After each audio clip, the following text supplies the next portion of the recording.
আজকে তোর নিজের ছেলের হাতে তোর মৃত্যু হবে। দেখ আমি সেই ব্যবস্থা করে যাচ্ছি, দেখ।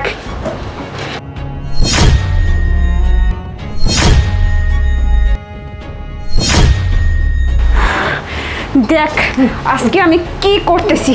এই যে ফলটা রাখলাম, আর তোর ছেলে এসে এই ফলটা তোকে খাওয়াবে, আর তোর ছেলে তো নিজের হাতে তোকে আজকে মারবে। দেখ আমি কি করি, দেখ। হ্যাঁ, কেউ না, কোনো লাভ নেই এরকম করে কিচ্ছু বলতে পারি।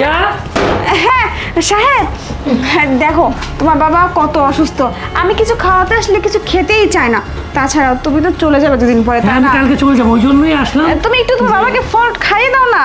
এই যে নাও, ফল খাইয়ে দাও। ও বাবাকে? হ্যাঁ হ্যাঁ আচ্ছা, খাইয়ে তুমি দাও। অবশ্য ভালোই বলছো। হ্যাঁ। বাবাকে নিজের হাতে আমি খাওয়াই না। হ্যাঁ, হ্যাঁ। ঠিক আছে, সমস্যা নেই। বাবা, তোমার বৌমা বলে তুমি নাকি এই খাবার ভালো মতো খেতে চাও না। তো যাই হোক, আজকে আমি তোমাকে নিজের হাতে খাইয়ে দেবো বাবা। হ্যাঁ যাও, খাইয়ে দাও। আরে বাবা তুমি থামো, শোনো, তুমি কেন স্টক করছো? তুমি এই যে ঠিক মতো খাওয়া দাওয়া করো না, এই কষ্ট করে আমাদের মানুষ করছো। এখন আমরা তো ইনকাম করি, আমি বিদেশে থাকি, তোমাকে ভালো মন্দ খেতে হবে বাবা। এই কৃপণতা করো না তো, যত টাকা লাগে আমি দেবো। হ্যাঁ হ্যাঁ, খাওয়াও তো, আমার কাছে খেতেই চায় না, তুমি একটু যত্ন করে খাইয়ে দাও। দেখছো বাবা, তোমার বাবা কেমন করে, দেখছো এর জন্য তো বাচ্চা ভালো লাগে। মানুষের মতো হয়ে গেছে। একদম মানে অসুস্থ হয়ে না, আর কেমন যেন হয়ে গেছে, খেতেই চায় না, কিচ্ছু খেতে চায় না। তুমি জোর করে না, না। খাইয়ে দাও। দাঁড়াও, আমি এক কাজ করি, আমি না একটু হা করে ধরাই দিই, তাহলে তোমার খাওয়া দিতে সুবিধা একদম হবে। বাচ্চাদের মতো হ্যাঁ, হয়ে খাই দাও, খাই দাও।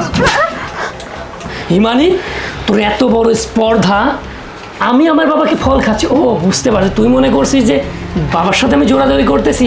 আরে সেটা না, বাবা হচ্ছে এখন যে বাচ্চাদের মতো কিছু খেতে চায় না, ওই জন্য জোর করে খাওয়াচ্ছিলাম। শোনেন স্যার, এই স্যারকে আমি দেখাশোনা করি, আমি নিজের হাতে ওনাকে খাওয়াই। উনি এখন খেতে চাচ্ছে না, আপনি কেন জোর করতেছেন? আপনারা দুজনে বলবেন আমাকে। আরে শোন, আমি চাচ্ছিলাম যে আমি তো কালকে বিদেশ চলে যাব, আমি নিজের হাতে বাবাকে ফলটা খাইয়ে নিজের কাছে একটা শান্তির ব্যাপার আছে, বুঝছিস? তুই যা, আমি বাবা। আচ্ছা তুই কাজের মানুষ বলে থাক, আমাদের মধ্যে কেন ঢুকতেছিস বল? তো যা এখান থেকে, যা, অন্য কাজ কর, যা। না না, আমি এখান থেকে যাব না। আর আপনাকে স্যার বলতেছি, আপনি এই বড় স্যারকে কিন্তু কিছু খাবেন না। মানেটা কি? তোর কথা শুনে কেন এখন কাজ কি করবো নাকি? বলতেছিস তুই? মানেটা কি আমি বলবো স্যার? বল। তাহলে দেখেন। কি দেখাচ্ছে ও? কি তুমি আমার বাবার ওষুধে কি মিশাচ্ছিলে বলবা? মানে বুঝতে পারছি, মনে হয় তুমি কোনো ভিটামিন মিশিয়ে দিয়েছো, তাই না?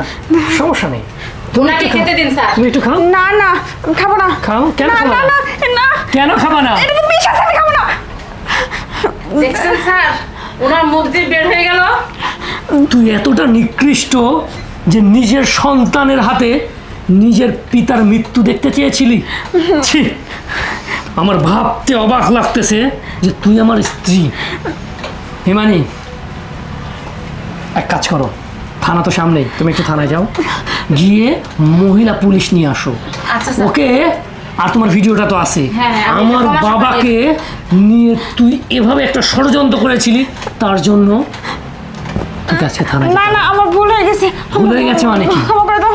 তুই এমনটা কেন করলি আমার বাবার সাথে? আসলে তো বাবা অসুস্থ, বাসার মধ্যে থাকে, গন্ধ বের হয়, আমার খুব বিরক্ত লাগে, তার সেবা যত্ন করতে হয় মাঝে মাঝে। বাবা অসুস্থ? বাবা অসুস্থ না, বাবা অসুস্থ। বেয়াদব মহিলা, এই বাবা আমাকে জন্ম দিছে, কর্ম দিছে, বাবা খেয়ে না খেয়ে আমাকে মানুষ করছে, আর আজকে তুই এসে আমার বাবাকে বোঝা মনে করিস? আমি ভুল কোনো করছি। মায়া কান্না না, তোর মতো নারীর ছলনায় পড়ে আমি অনেক ভুল সিদ্ধান্ত নিছি, কিন্তু আর না, তুই বের হ, ভুল। বের হ। ও তুই কোথায় যাচ্ছিস? সেখানে তোকে আটকে রাখো, যা।